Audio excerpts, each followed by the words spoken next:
എല്ലാവർക്കും നമസ്കാരം, ശുഭരാത്രി. ഒരു ചെറിയ ഇടവേളയ്ക്ക് ശേഷം വീണ്ടും ഫ്രൈഡേ വിസിറ്റത്തിലേക്ക് കിടക്കുകയാണ്.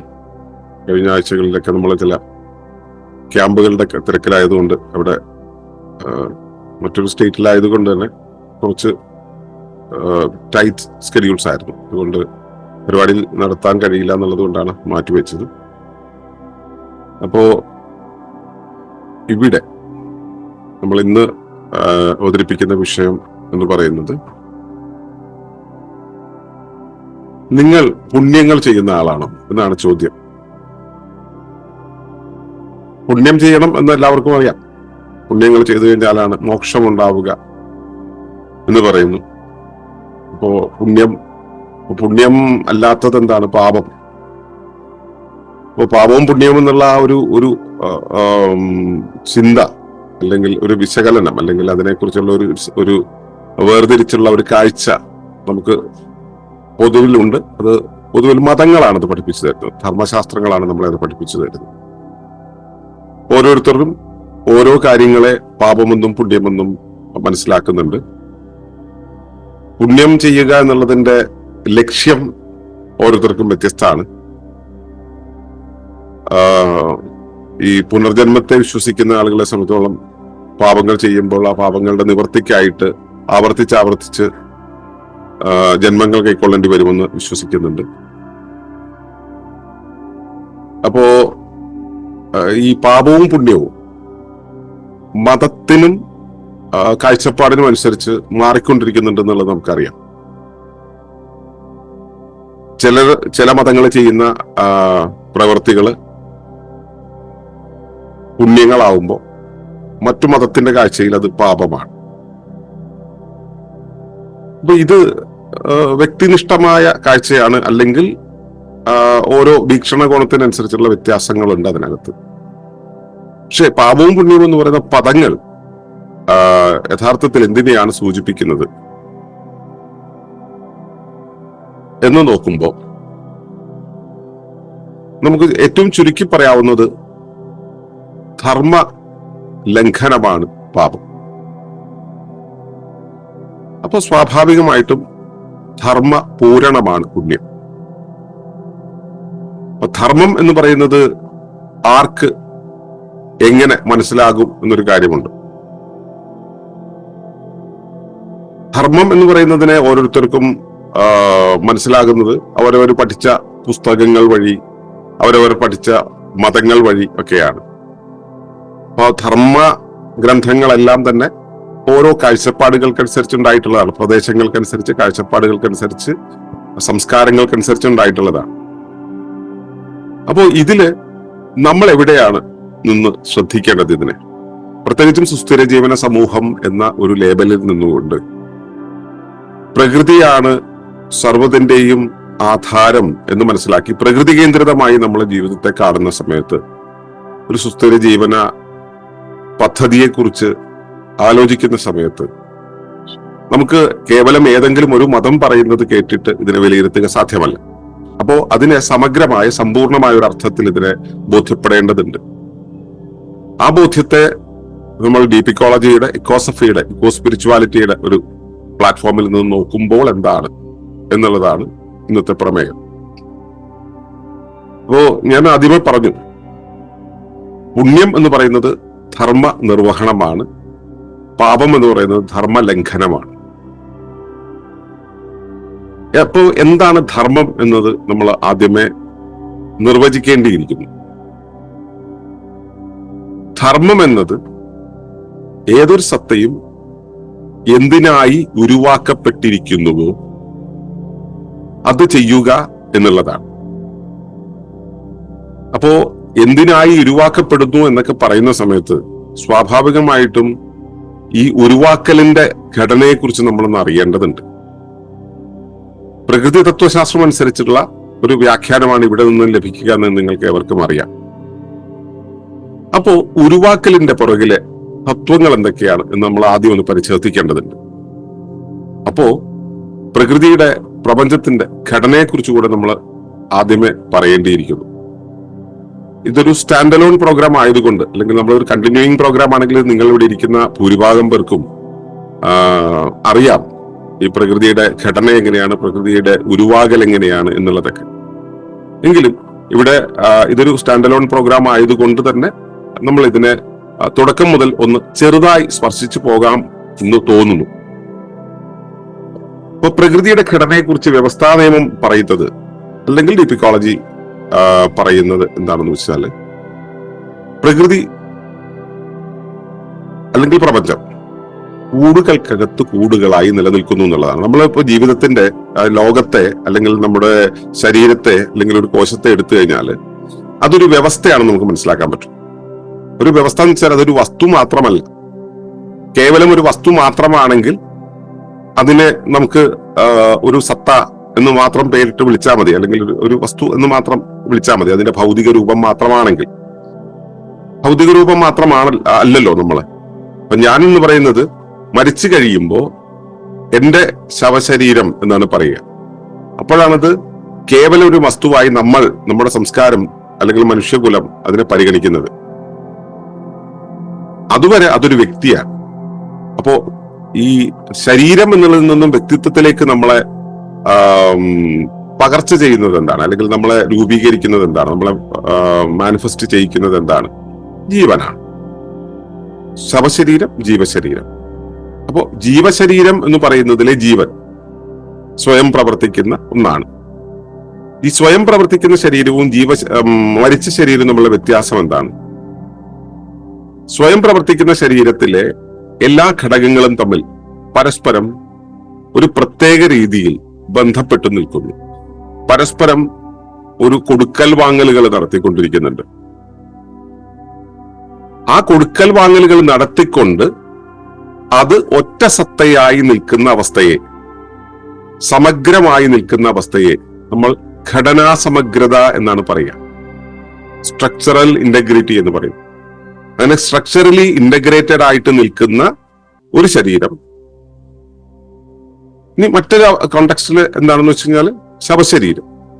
ഈ സ്ട്രക്ചറൽ ഇന്റഗ്രിറ്റി, പാരസ്പര്യം, അതിന്റെ സമഗ്രത നഷ്ടപ്പെടുന്ന ഒരവസ്ഥയിൽ ഘടന മാത്രമാകും.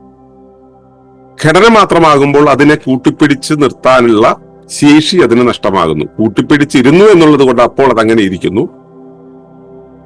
അത് കഴിയുമ്പോൾ ഐസ് ചൂടില് വെച്ചിരുന്നാൽ അലിഞ്ഞ് വെള്ളമായി, വെയിലത്തിരുന്നു കഴിഞ്ഞാൽ വീണ്ടും അത് ആവിയായി പോകുന്നത് പോലെ അത് അതിന്റെ പ്രാഥമിക രൂപത്തിലേക്ക് പരിസ്ഥിതിക്കനുസരിച്ച് മാറിപ്പോകുന്നു. അത് ഏത് സ്ഥലത്താണ് ഇപ്പൊ എംബാം ചെയ്ത് വെച്ച് കഴിഞ്ഞാൽ അത് അങ്ങനെ തന്നെ ഇരിക്കും. അതല്ല നമ്മൾ ഇപ്പോ മമ്മിയുടെ രൂപത്തിലായി കഴിഞ്ഞിട്ടുണ്ടെങ്കിൽ അത് പതുക്കെ ഡ്രൈ ആയി പോകും. മണ്ണിലേക്ക് ഇട്ട് കഴിഞ്ഞാൽ അത് ജീർണിച്ചു പോകും. അത് ഏത് പരിസ്ഥിതിക്കാണോ ആ പരിസ്ഥിതിക്കനുസരിച്ച് അതിന് രൂപമാറ്റം വരും. അപ്പോ നമ്മൾ ഈ സ്ഥലത്തൊക്കെ ആയിരിക്കുമ്പോഴും ജീവനുണ്ടെങ്കിലോ ഇങ്ങനെയുള്ള മാറ്റങ്ങളൊന്നും അതിനെ ബാധിക്കില്ല. കാരണം അത് സ്വയം പ്രവർത്തിച്ച് ആ ഘടനാ സമഗ്രതയെ നിലനിർത്തും. അപ്പൊ അതാണ് ജീവനുള്ള ശരീരത്തിന്റെ പ്രത്യേകത. അപ്പോൾ ജീവനുള്ള ശരീരം എന്ന് പറയുമ്പോൾ ജീവൻ എന്നുള്ള ഒരു പ്രതിഭാസം അതിനകത്ത് നിലനിൽക്കുന്നു എന്നാണ് അർത്ഥം. അപ്പൊ എന്താണ് ജീവൻ? ജീവൻ എന്ന് പറയുന്നത് ഒരു വ്യവസ്ഥയുടെ സ്വയം രൂപീകരിക്കാനും സ്വയം പരിചരിക്കാനും സ്വയം സംരക്ഷിക്കാനും കുറെയൊക്കെ സ്വയം വംശീകരിക്കാനുമുള്ള അതിന്റെ ശേഷിയാണ്. അപ്പൊ സ്വയം രൂപീകരിക്കുന്ന ഒന്നാണ് വ്യവസ്ഥ. വ്യവസ്ഥയുടെ ഏറ്റവും പ്രധാനപ്പെട്ട ലക്ഷണം എന്ന് പറയുന്നത് വ്യവസ്ഥയിലെ ഘടകങ്ങളുണ്ടല്ലോ, ഘടകങ്ങളെല്ലാം കൂടെ ചേർത്ത് കഴിഞ്ഞാൽ ഉണ്ടാകുന്നതിനേക്കാളും അധികമായിരിക്കും. ഒരു സൈക്കിളിന്റെ ഉദാഹരണം ഞാൻ സ്ഥിരം പറയാറുണ്ട്, ഇവിടെ ഇരിക്കുന്ന എല്ലാവർക്കും അറിയാം. സൈക്കിൾ എന്ന് പറയുന്നത് കുറച്ച് ലോഹങ്ങൾ ചേർന്നിട്ട് ഉണ്ടായതാണ്. 1-2 ടയറിന്റെ പീസും റബ്ബറിന്റെ പീസും ഒക്കെ കാണുമെങ്കിലും സൈക്കിളിന്റെ ജനറലി ഉള്ള ഘടകങ്ങളെല്ലാം ലോഹങ്ങൾ ചേർന്നിട്ടുണ്ടായതാണ്. ഇതെല്ലാം കടയിൽ ഓരോ സാധനവും അവൈലബിൾ ആണ്. ഇതെല്ലാം നമ്മൾ കടയിൽ പോയി വാങ്ങിച്ചിട്ട് വന്നിട്ട് ഒരിടത്ത് കൂട്ടി വെച്ചാൽ അതൊരു സൈക്കിൾ ആവില്ല. സവിശേഷമായ രീതിയിൽ അതിനെ ഘടിപ്പിക്കേണ്ടതുണ്ട്. അപ്പോൾ അതിനെ ഘടിപ്പിക്കുന്നത് വെളിയിലുള്ള ഒരാളാണ്. ആ വെളിയിലുള്ള ഒരാൾ അതിനെ സവിശേഷമായ രീതിയിൽ ഘടിപ്പിച്ച് കഴിയുമ്പോഴാണ് അതിന്റെ മുകളിലിരുന്ന് യാത്ര ചെയ്യാവുന്ന ഒരു വാഹനമായിട്ട് അത് മാറുക. അപ്പോൾ അതിന്റെ മുകളിലിരുന്ന് ചവിട്ടുന്ന സമയത്ത് അത് സ്പീഡിൽ മുൻപോട്ട് പോവുകയും അതിന്റെ ദിശ വലത്തോട്ടോ ഇടത്തോട്ടോ തിരിക്കാൻ കഴിയുകയും ഒക്കെ ചെയ്യുന്ന ഒരു സവിശേഷ സംവിധാനമായിട്ട് അത് പരിവർത്തിക്കും. അപ്പോ ആദ്യം നമ്മൾ ഈ ഘടകങ്ങളെല്ലാം കൂടെ ഒരുമിച്ച് ചേർത്ത് വെച്ചപ്പോൾ ഉണ്ടായ ആകത്തുകയുണ്ടല്ലോ, ആ ആകത്തുകയല്ലല്ലോ സൈക്കിള്. സവിശേഷ സ്വഭാവങ്ങൾ അതിന് വന്നു ചേർന്നിരിക്കുന്നു. അധികമായി നമ്മൾ അതിനകത്ത് എന്തെങ്കിലും ചേർത്തിട്ടുണ്ടോ? ഇല്ല. അധികമായി ഒന്നും ചേർക്കാതെ തന്നെ അതിനെ ഘടിപ്പിച്ചതിന്റെ സവിശേഷത കൊണ്ട്, അതിന്റെ ഓർഗനൈസേഷൻ സ്പെഷ്യാലിറ്റി കൊണ്ട് അതിന് ചില സവിശേഷ സ്വഭാവങ്ങൾ വന്നു ചേരുന്നു. ആ സവിശേഷ സ്വഭാവം കൊണ്ടാണ് അതൊരു വാഹനമായി മാറുന്നത്. വാഹനം എന്ന് പറയുന്നത് ഒരു വ്യവസ്ഥയാണ്. അതിനു മുമ്പ് ആ സൈക്കിളിന്റെ പാർട്ടുകളെല്ലാം കൂടെ ചേർക്കുന്നത് വസ്തുക്കളാണ്. ഈ വസ്തുക്കൾ വ്യവസ്ഥയായി മാറുന്നത് അതിന്റെ സവിശേഷമായ കൂടിച്ചേരൽ കൊണ്ടാണ്. സവിശേഷമായ കൂടിച്ചേരൽ കൊണ്ട് അത് ആയിത്തീരുന്നത് ഒരു വ്യവസ്ഥയായാണ്. അപ്പോ ഈ സവിശേഷമാകുന്ന സമയത്ത് ഈ ആകെ അതിന്റെ ഘടകങ്ങളെല്ലാം കൂടെ കൂട്ടിച്ചേർത്ത് കഴിഞ്ഞാൽ എന്താകുമോ അതിനേക്കാളും കൂടുതലായിട്ടാണ് ഈ സവിശേഷത അധികമായി നിൽക്കുക. അവിടെ ഒരു പ്രത്യേക ഗുണം എമർജ് ചെയ്യുന്നു, പ്രത്യക്ഷമാകുന്നു, ഒരു പ്രതിഭാസം പ്രത്യക്ഷമാകുന്നു, ഒരു സ്വഭാവ വിശേഷം പ്രത്യക്ഷമാകുന്നു. ഈ പ്രത്യക്ഷമാകുന്ന സ്വഭാവവിശേഷം ഇതിന്റെ ആകത്തുകയിൽ ഉണ്ടായിരുന്നില്ല. ഇപ്പോൾ ആകത്തുകയിലും കൂടുതലാണ്. 1 1 2 എന്ന് പറയുന്ന അരിത്മെറ്റിക്സിന്റെ ഒരു ആൽഗരിതം വെച്ച് നമ്മൾ ഇതിനെ മനസ്സിലാക്കാൻ ഒരുങ്ങിയാൽ സത്തയാകുന്ന സമയത്ത് 1 1 2 ആണ്. വ്യവസ്ഥയാകുന്ന സമയത്ത് 1 1 2 പ്ലസ് ആണ്. 2-നേക്കാളും അധികമായിരിക്കും. ആ സ്വഭാവ വിശേഷത്തിന് കാരണമാകുന്നത് നമ്മൾ വേറൊരു രൂപത്തിൽ നോക്കിയാൽ, ഇപ്പോ നമ്മൾ വാങ്ങിച്ച ഘടകങ്ങളെല്ലാം കൂടെ ഒരിടത്ത് നമ്മൾ കൂട്ടിയിട്ട സമയത്ത് അതിന്റെ വ്യാപ്തി എത്രയാണ് എന്നുള്ളത് നോക്കുക. അതിനേക്കാളും അതിന്റെ ടോട്ടൽ ഉണ്ടല്ലോ, ആ ടോട്ടലിനേക്കാളും കുറവായിരിക്കും ഇത് ഘടിപ്പിച്ചു കഴിഞ്ഞാൽ ഉണ്ടാവുന്ന വ്യാപ്തി എന്ന് പറയുന്നത്. ഞാനത് ഒരു നമുക്ക് ഭൗതികമായി മനസ്സിലാവുന്ന ഒരു ഉദാഹരണം വെച്ച് പറഞ്ഞു എന്ന് മാത്രം. ഭൗതിക ശാസ്ത്രം ഇതിനെ വിളിക്കുന്നത് മാസ് ഡിഫക്റ്റ് എന്നാണ്, പിണ്ഡമാന ദോഷം എന്നാണ് പറയാ. ആ ദോഷമാണ് അവിടെ കുറയുന്ന, ആ കുറവാണ് അപ്പുറത്ത് സവിശേഷതയായി പ്രത്യക്ഷമായത് എന്ന് വേണമെങ്കിൽ അനുമാനിക്കാം. തൽക്കാലത്തേക്ക് അങ്ങനെ അനുമാനിക്കുക. അതല്ല, വെളിയിൽ നിന്നും അത് ഘടിപ്പിക്കുന്ന സമയത്ത് നൽകിയ ചില സവിശേഷ ശ്രദ്ധകളാണ്, സവിശേഷ ക്രമങ്ങളാണ് ഈ ഇതിന്റെ സവിശേഷ ഗുണത്തിന് കാരണം എന്ന് നമുക്ക് വേറൊരു തരത്തിൽ അനുമാനിക്കാം. അതുപോലെ എല്ലാ വ്യവസ്ഥകളും അവയെല്ലാം ഒരുമിച്ച് ചേർന്ന സമയത്ത് ആ ഒരുമിച്ച് ചേരലിന് ഉപയോഗിച്ച ആൽഗരിതത്തിനനുസരിച്ച് പ്രത്യേക സവിശേഷതകളായിട്ട് മാറും. അങ്ങനെ ഉണ്ടായ ഒരു സവിശേഷതയാണ് ജീവൻ എന്ന് പറയുന്നത്. ആ ജീവൻ എന്ന് പറയുന്നത് എന്താണ്? ഈ ഘടകങ്ങൾ ഒരുമിച്ച് ചേരാൻ ഇപ്പോ സൈക്കിളിന് വെളിയിൽ നിന്ന് ഒരാൾ വേണ്ടി വന്നു. ജീവനുള്ള സത്തയ്ക്ക് അത് അകത്തു നിന്നും ഉണ്ടാകുന്നു. അകത്തു നിന്നും സ്വയം ഘടിപ്പിക്കാനുള്ള ആ ഒരു പ്രത്യേകത വന്നു ചേരുന്നു. ആ വന്നു ചേരുന്ന അവസ്ഥയാണ് നമ്മൾ ജീവൻ എന്ന് പറയുക. അനാദികാലം മുതൽ പ്രകൃതിയിൽ നിലവിലുള്ള ഒരു പ്രത്യേകതയാണ്, സവിശേഷതയാണ്, പ്രപഞ്ചത്തിൽ ലീനമായി നിൽക്കുന്ന ഒരു സവിശേഷതയാണ് ജീവൻ എന്ന് പറയുന്നത്. ജീവന് പല തലങ്ങളുണ്ട്. നമ്മൾ ഇന്ന് കാണുന്ന ജീവി എന്ന് പറയുന്ന ഒരു തലത്തിൽ അത് മനസ്സിലാക്കുമ്പോൾ അതിന് ഇപ്പോ കാർബൺ, നൈട്രജൻ, ഓക്സിജൻ ഒക്കെ ചേർന്നുകൊണ്ടുള്ള ഒരു പ്രത്യേക സംഘാതമായിട്ട് നമുക്ക് അതിനെ മനസ്സിലാക്കാൻ കഴിയും. പക്ഷെ ഈ സ്വയം പ്രവർത്തിക്കുക എന്നുള്ള ഒരു ആശയത്തെ മാത്രം എടുക്കുകയാണെങ്കിൽ പ്രപഞ്ചത്തിലെ എല്ലാ വസ്തുക്കൾക്കും ആറ്റങ്ങളെയൊക്കെ എടുത്തു കഴിഞ്ഞാൽ അവയുടെ എല്ലാം സ്വയം പ്രവർത്തനങ്ങൾ നടന്നുകൊണ്ടിരിക്കുന്നുണ്ട്. നമ്മൾ സ്കൂൾ ക്ലാസ്സിൽ പഠിച്ചിട്ടുണ്ട്. ആറ്റത്തിന് ചുറ്റും, ആറ്റത്തിന്റെ ന്യൂക്ലിയസിന് ചുറ്റും ഇലക്ട്രോണുകൾ കറങ്ങിക്കൊണ്ടിരിക്കുന്നു എന്നൊക്കെ നമ്മൾ പഠിച്ചിട്ടുണ്ട്. അവയ്ക്ക് ചുറ്റും പ്രഭാവ മണ്ഡലങ്ങൾ ഉണ്ടെന്ന് ക്വാണ്ടം ഫിസിക്സ് പറയുന്നുണ്ട്. അപ്പോ അവിടെയെല്ലാം ചലനങ്ങൾ ഉണ്ടാകുന്നുണ്ട്, പ്രവർത്തനങ്ങൾ ഉണ്ടാകുന്നുണ്ട്, സവിശേഷതകൾ ഉണ്ടാകുന്നുണ്ട്. അപ്പോ എല്ലാ വസ്തുക്കളിലും ഈ ലീന സ്വഭാവമുണ്ട്. അങ്ങനെയുള്ള ഒരു വ്യവസ്ഥ, അതാണ് വ്യവസ്ഥ എന്ന് പറയുന്നത്. ഓക്കെ, അപ്പോ നമ്മൾ പ്രകൃതിയിൽ കാണുന്ന, പ്രപഞ്ചത്തിൽ കാണുന്ന മിക്കവാറും എല്ലാ വസ്തുക്കളും വ്യവസ്ഥകളാണ്. അത് ഒന്നിന്റെ ഭാഗമായോ ഒന്നിനോട് സ്പർശിച്ചോ ഒന്നിന്റെ പശ്ചാത്തലത്തിലോ ഒക്കെ ഓരോന്നിനും സവിശേഷ സ്വഭാവങ്ങൾ വന്നു ചേരുന്നു എന്നുള്ളതാണ്. അതുകൊണ്ട് തന്നെ അവയെല്ലാം വ്യവസ്ഥയുടെ ഭാഗങ്ങളോ ആണ്. അങ്ങനെ നമ്മൾ കാണുന്ന നമ്മുടെ ശരീരം ഒരു വ്യവസ്ഥയാണ്. സവിശേഷ സ്വഭാവമുണ്ട്, അതറിയാമല്ലോ അല്ലെ? സവിശേഷ സ്വഭാവമുള്ളതാണ്. ഇപ്പൊ നമുക്ക് കയ്യിൽ ഒരു മുറിവ് വന്നു കഴിഞ്ഞാൽ അത് നമ്മൾ വെളിയിൽ നിന്നും ഒരു പാച്ച് വർക്ക് ചെയ്യേണ്ടതില്ല, വെളിയിൽ നിന്നും ഒരു പ്രത്യേക സഹായം കൊടുക്കേണ്ടതില്ല. അതിന് സ്വയം ശമിപ്പിക്കാൻ കഴിയും, ഒരു മുറിവിനെ ശമിപ്പിക്കാൻ കഴിയും. ശരീരം വളരുന്നത് നമ്മൾ വെളിയിൽ നിന്നും എന്തെങ്കിലും ഇതുപോലെ പാച്ചിങ് ഒക്കെ നടത്തി മേലെ എന്തെങ്കിലും വെച്ച് പിടിപ്പിച്ചിട്ടല്ല. അത് നമ്മൾ കഴിക്കുന്ന ഭക്ഷണത്തെ സ്വീകരിച്ച് അതിന് വേണ്ടുന്ന സ്വാംശീകരണമൊക്കെ നടത്തി ശരീരത്തിൽ പിടിപ്പിച്ചത് വളരുന്നതാണ്. അതിപ്പോ സ്വയമാണ് ഇതെല്ലാം ചെയ്യുന്നത്. അപ്പോ ശരീരം ഒരു വ്യവസ്ഥയാണ്. ശരീരം മാത്രമാണോ വ്യവസ്ഥ? അല്ല.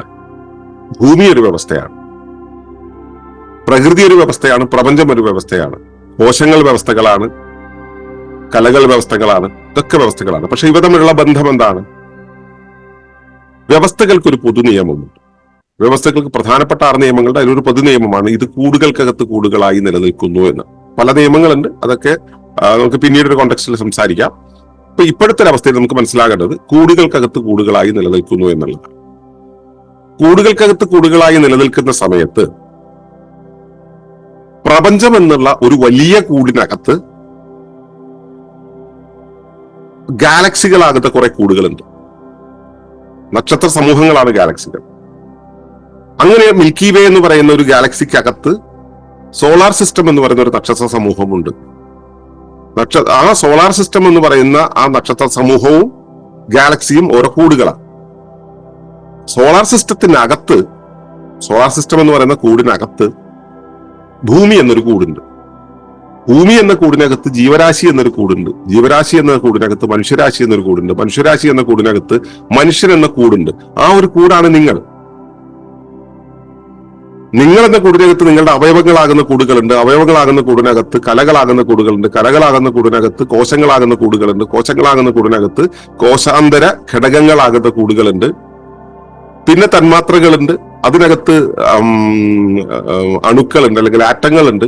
ആറ്റങ്ങൾക്കകത്ത് സബാറ്റോമിക കണങ്ങളുണ്ട്. അതിനകത്ത് ഊർജ്ജമുണ്ട്, അല്ലെങ്കിൽ ക്വാക്കുകളുണ്ട്.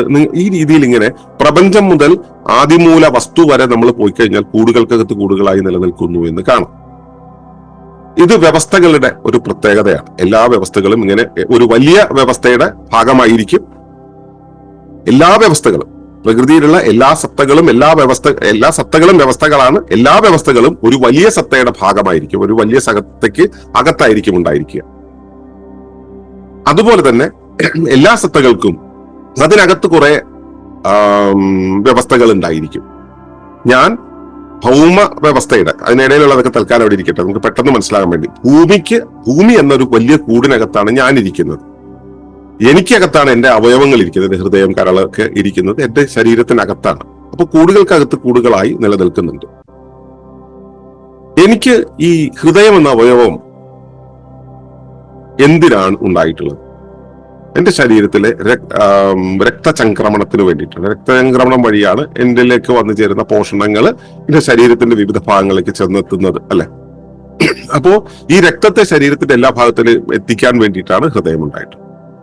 അപ്പോ എന്റെ ശരീരത്തിന്റെ പ്രവർത്തനങ്ങളെ നയിക്കാൻ വേണ്ടിയാണ് എനിക്കൊരു അവയവം ഉണ്ടായിട്ടുള്ളത്. എന്റെ ശരീരത്തിന്റെ ഒരു ആവശ്യം നിർവഹിക്കാൻ വേണ്ടിയാണ് എനിക്കൊരു അവയവം ഉണ്ടായിട്ടുള്ളത്. അപ്പോ അവയവം, ഇപ്പൊ സൈക്കിൾ ഉണ്ടാക്കിയപ്പോ സൈക്കിളിന്റെ ഘടകങ്ങളെല്ലാം ചേർത്ത് നമ്മൾ സൈക്കിൾ ഉണ്ടാക്കി. ഇവിടെ ശരീരത്തിനു വേണ്ടിയാണ് ശരീരത്തിന്റെ അകത്ത് ഒരു അവയവം ഉണ്ടായിട്ടുള്ളത്. ഈ അവയവത്തിന്റെ പ്രവർത്തനത്തിനു വേണ്ടിയാണ് അതിനകത്തെ പേശികൾ ഉണ്ടായിട്ടുള്ളത്. അപ്പോൾ കാരണം എന്ന് പറയുമ്പോൾ എന്തിനു വേണ്ടി എന്നൊരു ചോദ്യം വരുമ്പോൾ അവിടെയാണ് സ്പിരിച്വാലിറ്റിയുടെ പ്രത്യേകത.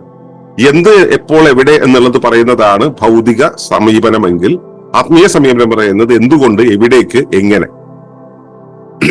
ഈ കാര്യങ്ങളാണ് ആത്മീയത അന്വേഷിക്കുന്നത്. എന്ന് വെച്ചാൽ ശാസ്ത്രവും ആത്മീയതയും സത്യത്തിൽ രണ്ടല്ല, രണ്ട് മാനങ്ങളെ അന്വേഷിക്കുന്നു എന്നുള്ളതാണ്.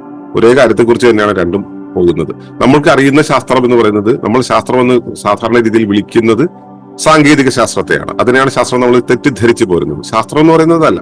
ശാസ്ത്രം എന്ന് പറയുന്നത് സത്യാന്വേഷണത്തിനുള്ള ഒരു ഭൗതികമായ ഒരു അളവുകോലാണ്. ആ ഭൗതികമായ അളവുകോല് വെച്ചിട്ട് എന്ത്, എപ്പോൾ, എവിടെ എന്ന് പറയുന്നതാണ്. എന്തുകൊണ്ട്, എവിടേക്ക്, എങ്ങനെ എന്ന് പറയുന്നതാണ് ഈ ആത്മീയതയുടെ അളവുകോലുകൾ. അതിന് പിന്നെ ഒരുപാട് മാനങ്ങളൊക്കെ നമ്മൾ നൽകാറുണ്ട്. ശാസ്ത്രത്തിനും അതെ, ആത്മീയതയ്ക്കും അതെ, ഇതിനപ്പുറത്തുള്ള വേറെ സമീപനങ്ങൾക്കും അതെ, നമ്മൾ ഒരുപാട് മാനങ്ങൾ നൽകാറുണ്ട്. അപ്പോ നമ്മൾ ഇവിടെ പറഞ്ഞത് ഹൃദയം ഉണ്ടായിട്ടുള്ളത് ശരീരത്തിന് വേണ്ടിയാണ്, പേശികൾ ഉണ്ടായിട്ടുള്ളത് ഹൃദയത്തിന് വേണ്ടിയാണ്. പേശികൾ ചേർന്നാണ് ഹൃദയം ഉണ്ടാവുന്നത്. ഹൃദയം പോലുള്ള അവയവങ്ങൾ ചേർന്നിട്ടാണ് ശരീരം ഉണ്ടാകുന്നത് എന്ന് പറയുന്നു. അപ്പോ ഹൃദയം പ്രവർത്തിക്കുന്നത് എന്തിനാണ്? രക്തചംക്രമണത്തിന് വേണ്ടിയിട്ട്. അപ്പൊ ഹൃദയത്തിന്റെ ധർമ്മം എന്ന് പറയുന്നത് എന്താണ്? ഹൃദയം ഉണ്ടായിട്ടുള്ളത് എന്തിനു വേണ്ടിയാണോ അതാണ് അതിന്റെ ധർമ്മം. രക്തചംക്രമണം നടത്തുക, പമ്പ് ചെയ്യുക എന്നുള്ളതാണ് ഹൃദയത്തിന്റെ ധർമ്മം. ഞാനത് ഒരു സിംഗിൾ സൈഡഡ് എക്സാമ്പിൾ ആയിട്ടാണ് പറഞ്ഞു പോകുന്നത്, പെട്ടെന്ന് മനസ്സിലാവാൻ വേണ്ടിയിട്ട്. ഹൃദയത്തിന് അത് മാത്രമാണ് ധർമ്മം ചോദിച്ചല്ല, വേറെ ഒരുപാട് ധർമ്മങ്ങൾ ഉണ്ടായിരിക്കും. നമുക്കറിയില്ല. നമുക്ക് പ്രകടമായിട്ട് അറിയുന്ന ഒരു ധർമ്മം ഇതാണ്.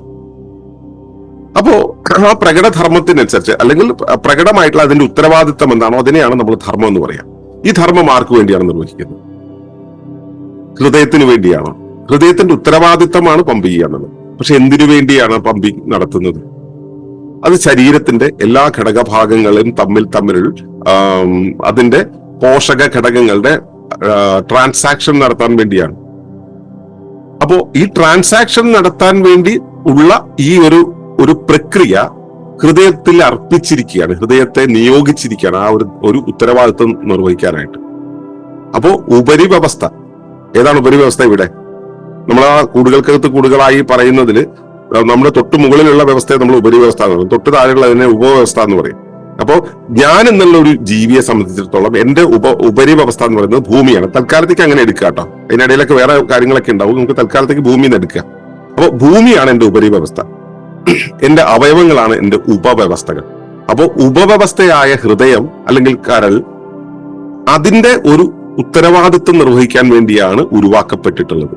അപ്പൊ ആർക്കു വേണ്ടി ഉരുവാക്കി, എന്തിനു വേണ്ടി ഉരുവാക്കി എന്ന് ചോദിക്കുമ്പോൾ ശരീരത്തിന്റെ പ്രവർത്തനങ്ങൾ നടത്തുവാൻ വേണ്ടി ഉരുവാക്കി. അപ്പൊ എനിക്കൊരു ഉപരിവ്യവസ്ഥയുണ്ടല്ലോ, ഉപരിവ്യവസ്ഥയുടെ ആവശ്യങ്ങൾ നിർവഹിക്കാൻ വേണ്ടിയാണ് ഉപവ്യവസ്ഥ ഉണ്ടാകുന്നതെങ്കിൽ ഞാൻ ഉണ്ടായിട്ടുള്ളത് എനിക്ക് മുകളിലുള്ള ഭൂമിയുടെ ഒരു ധർമ്മത്തെ നിർവഹിക്കാൻ വേണ്ടിയാണ്. ഹൃദയത്തിന് അറിയാവുന്ന ഒരേ ഒരു പണി പമ്പിങ് ആണ്. വേറെ ധർമ്മങ്ങൾ ഉണ്ടായിരിക്കാം, തൽക്കാലത്തേക്ക് ഇങ്ങനെ എടുക്കുക. ഹൃദയത്തിന് അറിയാവുന്ന പണി പമ്പിങ് ആണ്. അപ്പൊ പമ്പിങ് നടത്തിക്കൊണ്ടിരിക്കുന്നു, രക്തചംക്രമണം നടത്തിക്കൊണ്ടിരിക്കുന്നു.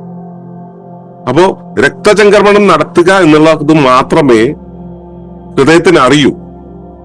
അതിനെ അരിക്കുക എന്നുള്ള പ്രക്രിയ കിഡ്നി ചെയ്യുന്നുണ്ട്. ഈ പ്രക്രിയ ഹൃദയത്തിന് അറിയില്ല. അപ്പൊ ഹൃദയം കിഡ്നിയെ നോക്കുന്ന സമയത്ത് കിഡ്നി ചെയ്യുന്ന പണി വേറെയാണ്. അപ്പോ അയാൾ വ്യത്യസ്തനാണ്, വേറൊരു ജാതിയിൽപ്പെട്ടതാണ്, വേറൊരു ഉത്തരവാദിത്വം ചെയ്യുന്ന ആളാണ്. എന്റെ പണിയല്ല അയാൾ ചെയ്യുന്നത് എന്ന് നമുക്ക് ഈ ഹൃദയത്തിന് തോന്നും. കിഡ്നി നോക്കുന്ന സമയത്ത് ഹൃദയം വേറൊരു പണി ചെയ്യുന്നു, ലങ്സ് വേറൊരു പണി ചെയ്യുന്നു, ഓരോരുത്തരും വെവ്വേറെ പണികൾ ചെയ്യുന്നു. സത്യത്തിൽ ഇവരെല്ലാവരും ചെയ്യുന്ന ജോലികൾ വ്യത്യസ്തമാണെങ്കിലും എല്ലാവരും ചെയ്യുന്നത് ശരീരത്തിന് വേണ്ടിയാണ്. ഇതുപോലെ തന്നെയാണ് നമ്മൾ ഓരോരുത്തരും മനുഷ്യകുലം എന്നുള്ള ഉപരിവ്യവസ്ഥയുടെ ഒരു ധർമ്മത്തെ, അതിന്റെ ഒരു ആവശ്യത്തെ നിർവഹിക്കാൻ വേണ്ടി ഓരോരോ ധർമ്മങ്ങൾ ഏറ്റെടുത്തിട്ടുള്ളവരാണ്. നമുക്ക് ഓരോരുത്തർക്കും ഓരോ ഉത്തരവാദിത്തങ്ങളാണ്, ഓരോ നിയോഗങ്ങളാണ് നമ്മുടെ ജീവിതം എന്ന് പറയുന്നത്. അതിനുവേണ്ടിയാണ് നമ്മൾ ഉരുവാക്കപ്പെട്ടിട്ടുള്ളത്. അപ്പൊ അത് തന്നെയാണ് ധർമ്മം എന്ന് പറയുന്നത്. നമ്മളിൽ നിയോഗിക്കപ്പെട്ടിട്ടുള്ള ആ ഉത്തരവാദിത്വത്തെയാണ് ധർമ്മം എന്ന് പറയുന്നത്. ഈ കാര്യം ക്ലിയർ ആയിട്ടുണ്ടാവും എന്ന് വിചാരിക്കുന്നു. ഈ ധർമ്മങ്ങൾ പ്രകൃതിയിലെ എല്ലാ ജീവജാലങ്ങൾക്കും, എല്ലാ സത്തകൾക്കും, എല്ലാ വ്യവസ്ഥകൾക്കും അതിൻ്റെതായ ധർമ്മങ്ങളുണ്ട്. ധർമ്മങ്ങൾ പല വിധത്തിലാണ്. ഇപ്പോ ഒരു ഒരു വ്യവസ്ഥ എടുത്തു കഴിഞ്ഞാൽ അതിന് ഒരു കേന്ദ്ര കഥാപാത്രം, ഒരു കേന്ദ്ര അവയവം ഉണ്ടായിരിക്കും. ആ കേന്ദ്ര അവയവത്തെയാണ് മർമ്മം എന്ന് പറയുക. നമ്മൾ കോശത്തെ എടുത്തു കഴിഞ്ഞാൽ അതിന് മർമ്മം ഉണ്ടായിരിക്കും. ഒരു ശരീരത്തെ എടുത്തു കഴിഞ്ഞാൽ അതിന് മർമ്മമുണ്ട്. സ്റ്റം സെൽ എന്നൊക്കെ പറയുന്നത് അതിന്റെ മർമ്മമാണ്. അപ്പോ ഇതുപോലെ നമ്മൾ ഏതൊരു വ്യവസ്ഥ എടുത്താലും അതിനൊരു മർമ്മം ഉണ്ടായിരിക്കും. അപ്പൊ മർമ്മവും ഒരു ഘടകമാണ്. ഈ മർമ്മമാണ് ആദ്യം ഉണ്ടാവുക. അതിൽ നിന്നാണ്, അതിനെ ചുറ്റിപ്പറ്റിയാണ് അതിന്റെ മറ്റു ഘടകങ്ങളെല്ലാം ഉണ്ടാവുക. ഉണ്ടായി വികസിച്ചിട്ടാണ് അതൊരു വ്യവസ്ഥയായിട്ട് മാറുക. അപ്പോ പ്രാഥമികമായിട്ട് ഈ മർമ്മം ഉണ്ടാകുന്നു. അതിനുശേഷം ധർമ്മങ്ങൾ ചെയ്യുവാൻ പാകത്തിൽ ഓരോരോ അവയവങ്ങൾ ഉണ്ടാവുന്നു, മറ്റ് ഘടകങ്ങൾ ഉണ്ടാവുന്നു. ഇവയെല്ലാം തമ്മിൽ പരസ്പരം ഇഴുകിച്ചേർന്നുകൊണ്ട് പ്രവർത്തിച്ചുകൊണ്ടിരിക്കും. അതിനിടയിൽ ഇപ്പോ ഞാൻ കഴിക്കുന്ന ഭക്ഷണത്തിന്റെ കേട് കാരണം എന്റെ ശരീരത്തിൽ ഒരു വിസർജനം പ്രത്യേകമായിട്ട് നടക്കേണ്ടി വന്നു എന്നിരിക്കട്ടെ. ഞാൻ ഒരുപാട് ഈ മാലിന്യങ്ങൾ ചേർന്നിട്ടുള്ള ഡെഡ് എലമെന്റുകൾ ചേർന്നിട്ടുള്ള ഭക്ഷണം ആവശ്യത്തിലേറെ കഴിക്കുകയാണെങ്കിൽ എന്റെ ശരീരത്തിൽ ഡെഡ് എലമെന്റുകൾ കൂടും. അത് ശരിയാം വിധം വിസർജിച്ച് കളഞ്ഞിട്ടില്ല എന്ന് വെച്ചാൽ ശരീരത്തിന്റെ ഓരോ വഴി ഇത് തള്ളാൻ തുടങ്ങും. അപ്പോ എന്റെ ശരീരത്തിൽ കുറച്ച് പഴുപ്പ് ഉണ്ടായിരിക്കട്ടെ. ഡെഡ് സെൽസ് ഒരുപാട് ആവുന്ന സമയത്ത് ശരീരത്തിനകത്തേക്ക് വേണ്ടുന്ന ന്യൂട്രിയൻസ് കൊടുക്കാൻ പറ്റാതെ ആവുമ്പോൾ അവിടെ വീക്കായിട്ടുള്ള കോശങ്ങൾ നശിച്ചു പോവുകയും അതുവഴി അവിടെ ശരീരത്തിനകത്തെ ആ സ്വാഭാവിക പ്രവർത്തനങ്ങളിൽ ഒരു ഭാഗത്ത് തടസ്സം പറ്റുകൊണ്ട് അവിടെ അത് ഒരു കുരുവായിട്ട് രൂപപ്പെടുകയും ആ കുരുവിനെ പഴുപ്പിച്ച് വെളിയിലേക്ക് കളയുകയും ചെയ്യുക എന്നുള്ളതായിരിക്കും, ആ മാലിന്യത്തെ വെളിയിലേക്ക് കളയുക എന്നുള്ളതായിരിക്കും ശരീരം ചെയ്യുക. അങ്ങനെ പഴുപ്പിക്കുന്ന സമയത്ത് ആ പഴുക്കേണ്ടുന്ന ആ ഒരു ഭാഗവും അതിന്റെ ചുറ്റുപാടും ഒക്കെ കേടുവന്നു പോകും. അതെല്ലാം മരിച്ചു പോകും, അതെല്ലാം വെളിയിലേക്ക് പോകും. അപ്പൊ പിന്നെ ആരാണ് അവിടെ വേറൊരു ധർമ്മം ചെയ്യുക? അവിടുത്തെ ധർമ്മം പിന്നെ ആരാണ് ചെയ്യുക? അത് ചെയ്യാനായിട്ട് ഇതിനു മുമ്പ് തന്നെ കുറെ എടുപിടി വേലക്കാരെ അതിന് ചുറ്റും നിർത്തിയിട്ടുണ്ടാവും. ഫിലോസഫിയുടെ ഭാഷയിൽ അതിനെ ബയോണുകൾ എന്നാണ് പറയുക.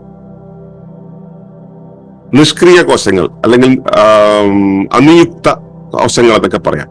നിയുക്തമല്ലാത്ത കോശങ്ങൾ. അവർക്ക് പ്രത്യേകിച്ച് പണിയൊന്നുമില്ല, എന്ത് പണിയും ചെയ്യും, എടുപിടി വേലക്കാരാണ്. അവിടെ പുതിയ ഉത്തരവാദിത്തങ്ങൾ ഏറ്റെടുത്തിട്ട് അവ അവിടെ വന്നിട്ട് പ്രവർത്തിച്ചു തുടങ്ങും. അത് ചിലപ്പോൾ എന്താ വെച്ചാൽ പുതിയ കോശങ്ങളെ ഉരുവാക്കിക്കൊണ്ടായിരിക്കും. ഇത് ഈ ബയോൺ എന്ന് പറയുന്നത് ഒരു വസ്തു തന്നെ ആവണമെന്നില്ല. ഇപ്പോ ഈ RNA DNA RNA എന്നൊക്കെ പറയുന്നത്, RNA എന്ന് പറയുന്നത് ശരിക്കും പറഞ്ഞാൽ എന്താണ്? അതൊരു വസ്തുവാണോ? അല്ല, അതൊരു പാറ്റേൺ ആണ്, അതൊരു വിന്യാസമാണ്. ഘടകങ്ങളുടെ ഒരു പ്രത്യേക വിന്യാസത്തെയാണ് നമ്മൾ RNA എന്ന് പറയുന്നത്. അപ്പൊ ഇതുപോലെ ബയോണുകൾ ഈ വിന്യാസങ്ങളാണ്, പാറ്റേണുകളാണ്. ഈ ബയോണുകൾ അവിടെ വന്നിട്ട് പുതിയ കോശങ്ങളെ ഉരുവാക്കിക്കൊണ്ട് ആ നശിച്ചുപോയ കോശങ്ങൾക്ക്, ഈ കുരു പൊട്ടി പഴുപ്പായി വെളിയിലേക്ക് പോകുന്ന ഭാഗത്ത് എന്തൊക്കെയാണോ വേണ്ടത് അതിനെയെല്ലാം പുനർനിർമ്മിച്ച് അവിടെ ഇടും. നമുക്കിപ്പോ ചിക്കൻ പോക്സ് വന്നു കഴിഞ്ഞാൽ മുഖത്ത് വലിയ കുരുവൊക്കെ വരും. ആ പോകേണ്ട പഴുപ്പും എല്ലാം വെളിയിലേക്ക് പോയി കഴിയുമ്പോൾ സ്കിന്നെല്ലാം പഴയപടിയാവും. ഇവിടെ ഒരു ഓട്ട ഉണ്ടായിരുന്നു എന്നുള്ളത് ഭാഗമൊന്നും പിന്നെ കണ്ടാൽ മനസ്സിലാവില്ല. ഇതെല്ലാം പഴയപടിയായിട്ടുണ്ടാവും. ആ പഴയപടിയായി കഴിയുമ്പോൾ വീണ്ടും പഴയ ധർമ്മങ്ങളെല്ലാം അതുപോലെ തന്നെ നടന്നുകൊണ്ടിരിക്കും. അപ്പോ പ്രകൃതിയില് ഒരു വ്യവസ്ഥയില് ഒരു ജോലി, അതിന്റെ ഒരു നിയുക്ത ഉത്തരവാദിത്വം ചെയ്യേണ്ടുന്ന അല്ലെങ്കിൽ ധർമ്മം ചെയ്യേണ്ടുന്ന ഒരു ഘടകത്തിന് എന്തെങ്കിലും കേടുപാട് പറ്റുകയാണെങ്കിൽ അതിനെ മാറ്റി വേറൊന്നിനെ അവിടെ കൊണ്ടുവന്ന് ആ ഉത്തരവാദിത്വം അവിടെ കേൾപ്പിച്ചുകൊണ്ട് ആ വ്യവസ്ഥ അതിന്റെ ധർമ്മത്തെ തുടർന്നുകൊണ്ടിരിക്കും. അപ്പോ ധർമ്മം ഇങ്ങനെ നിരന്തരം തുടർന്നുകൊണ്ടിരിക്കും. ഈ ഒരാൾ മാറി വേറൊരാൾ അവിടെ വരുമ്പോ അയാൾക്ക് ഈ പഴയ ആളുടെ അതേ ഉത്തരവാദിത്തങ്ങൾ വരുന്ന സമയത്ത് നമ്മൾ പറയും അത് അയാളുടെ മറ്റേ ആളുടെ പുനർജന്മമാണെന്ന്. അതാണ് നമ്മൾ സാധാരണ രീതിയിൽ നമ്മൾ അതിനെ മതങ്ങൾ അതിനെ വ്യാഖ്യാനിക്കുന്ന ആ രൂപത്തിൽ അത് പുനർജന്മമാണെന്ന് പറയും. ശരിക്കും പറഞ്ഞാൽ പുനർജന്മമല്ല, ധർമ്മത്തിന്റെ തുടർച്ചയാണ്. ഒരു ധർമ്മം അവിടെ വരുന്ന സമയത്ത് ആ ധർമ്മത്തിന്റെ തുടർച്ചയായിട്ടാണ് പുതിയൊന്നും ഉണ്ടാവുന്നത്. ആ പുതിയ ഒന്നിനും പഴയതുപോലെ തന്നെയായിരിക്കും. പക്ഷെ ആദ്യത്തേതിന്റെ വ്യക്തിത്വമോ ആദ്യത്തേതിന്റെ അറിവോ ഒന്നും അല്ല പുതിയതിനുണ്ടാവുക. പക്ഷെ ആദ്യത്തേതിന്റെ ചോദനകളെല്ലാം അതിന്റെ വാസനകളെല്ലാം ഇതിനും ഉണ്ടായിരിക്കും. ഇപ്പോ കരളിലെ ഒരു കോശമാണെന്നിരിക്കട്ടെ, കരളിലെ ഒരു കോശം കേടുവന്നു കഴിഞ്ഞാൽ ആ കരളിലെ കോശത്തെ പുറം തള്ളിക്കൊണ്ട് പുതിയൊരു കോശം അവിടെ നിർമ്മിക്കുന്നു ശരീരം. അതിന് കരളിന്റെ സ്വഭാവം തന്നെയാണ് ഉണ്ടാവുക. പഴയ കോശത്തിനോ അതിന് കരളിന്റെ സ്വഭാവമായിരുന്നു ഉണ്ടായിരുന്നത്, പക്ഷെ അത് വീക്കായി പോയി. അതുകൊണ്ട് ശരീരം അതിനെ കളഞ്ഞു വന്നിട്ട് ശരീരം പുതിയൊരു കോശത്തെ അവിടെ സൃഷ്ടിച്ചു. അതും കരള് തന്നെയാണ്. ആദ്യത്തെ നശിച്ചുപോയ കോശത്തിന് ഉണ്ടായിരുന്ന ധർമ്മം എന്തോ അത് തന്നെയാണ് ഈ പുതിയ കോശത്തിനും ഉള്ളത്.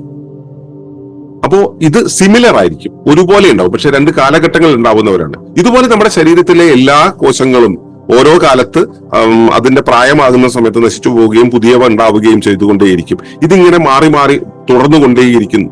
നമ്മൾ ഇതിനെ പുനർജന്മം എന്ന് പേരിട്ട് വിളിക്കുകയും ചെയ്യും. ശരീരത്തിലാകുമ്പോൾ നമ്മൾ പുനർജന്മം എന്ന് പറയില്ല, മെറ്റാബോളിസം ചയാപചയം എന്നൊക്കെ വിളിക്കും. മനുഷ്യരുടെ കാര്യത്തിലാവുമ്പോൾ സിമിലർ ആയിട്ടുള്ള കാര്യങ്ങൾ തുടർച്ചയായിട്ട് വരുന്ന സമയത്ത് നമ്മൾ പരമ്പര എന്ന് വിളിക്കും. പക്ഷെ ധർമ്മങ്ങൾ ഒരുപോലെ തന്നെ ചെയ്യുന്നതാണെങ്കിൽ നമ്മൾ പലപ്പോഴും അതിനെ പുനർജന്മം എന്ന് വിളിക്കും. ഇത് സാധാരണ രീതിയിൽ ഓരോരുത്തരും വിളിച്ചു പോരുന്ന രീതികളാണ്. അപ്പോ നമ്മുടെ വിഷയം എന്ന് പറയുന്നത് ധർമ്മമാണ്. അപ്പോ ധർമ്മങ്ങൾ ചെയ്യുക എന്നുള്ളത് ഉപരിവ്യവസ്ഥയുടെ ആവശ്യത്തിന് വേണ്ടിയാണ്. ഉപരിവ്യവസ്ഥയുടെ ആവശ്യത്തിന് വേണ്ടി ഉപവ്യവസ്ഥ ചെയ്യുന്ന ജോലിയാണ് ധർമ്മം. ഉപരിവ്യവസ്ഥയുടെ ആവശ്യത്തിന് വേണ്ടി ധർമ്മങ്ങൾ ചെയ്യാൻ എന്തെല്ലാം സ്വഭാവ വിശേഷങ്ങൾ വേണമോ ആ സ്വഭാവ വിശേഷങ്ങൾക്കനുസരിച്ചായിരിക്കും അതിന്റെ ഘടന. ഉപരിവ്യവസ്ഥയ്ക്ക് അനുസരിച്ച് ഈ ഘടനയെ രൂപപ്പെടുത്തുന്നത് ആരാണ്? ഈ ഉപരിവ്യവസ്ഥയുടെ സഹായത്തോടുകൂടി ഉപരിവ്യവസ്ഥയുടെ ആവശ്യത്തെ അറിഞ്ഞ് ഈ കാര്യങ്ങൾ ചെയ്യുന്ന ഉപരിവ്യവസ്ഥ ആദ്യമായി സൃഷ്ടിക്കുന്ന ആ പ്രാഥമിക കോശമാണ്. അതാണ് മർമ്മമായി മാറുന്നത്. ആ മർമ്മമാണ് ഈ ശരീരത്തെ മുഴുവനായിട്ടും ഉരുവാക്കുന്നത്. അപ്പൊ ധർമ്മം ആർക്കാണ് അറിയുക? മർമ്മത്തിനാണ് അറിയുക. തന്റെ നിയുക്ത ധർമ്മം എന്താണെന്ന് മർമ്മത്തിനാണ് അറിയുക. അപ്പൊ മർമ്മത്തിന് ഉള്ള അറിവ് വെച്ചിട്ട് അവിടെ എന്തെല്ലാം വേണമോ അതെല്ലാം വിന്യസിക്കും. ആ വിന്യസിക്കുന്നതിനനുസരിച്ച് ശരീരം രൂപപ്പെടും. അതിനനുസരിച്ച് ഘടനയുണ്ടാകും. അതിനനുസരിച്ച് അതിനൊരു സമ്പൂർണത വരും. അപ്പോ ഘടനാ സമഗ്രത എന്ന് ഞാൻ നേരത്തെ പറഞ്ഞല്ലോ, ഒരു ജീവശരീരത്തിന് ഉണ്ടാവുന്ന അതിന്റെ ഭൗതിക ഘടന. ആ ഘടനാ സമഗ്രത എന്ന് പറയുന്നത് ഇത് എന്ത് ധർമ്മം ചെയ്യണമോ അതിനു വേണ്ടിയാണ്. ഇപ്പൊ എന്റെ പുറം ചൊറിയുക എന്നുള്ള ധർമ്മം എന്റെ കൈക്കുണ്ടെങ്കിൽ പുറം ചൊറിയാനുള്ള രീതിയിലായിരിക്കും എന്റെ ശരീരത്തിന്റെ ഘടന മുഴുവൻ. പുറം ചൊറിയാനുള്ള പാകത്തിലാണ് എന്റെ കൈയുടെ ധർമ്മം, അല്ല പുറംചൊറിയുക എന്നുള്ളതാണ് കൈയുടെ ധർമ്മമെങ്കിൽ അതിന് പാകത്തിലാണ് എന്റെ കയ്യെ ഘടന ചെയ്തിട്ടുള്ളത്. കൈ ചൊറിയാൻ, മടക്കാൻ, പുറത്തു കൊണ്ടുപോകാൻ ഒക്കെ പാകത്തിലാണ് ഇതിന്റെ രൂപപ്പെടുത്തൽ. അപ്പോ ഇതിന്റെ ശരീരഘടന, ഇതിന്റെ രൂപഘടന തന്നെ ഈ ധർമ്മം ചെയ്യാൻ പാകത്തിലായിരിക്കും.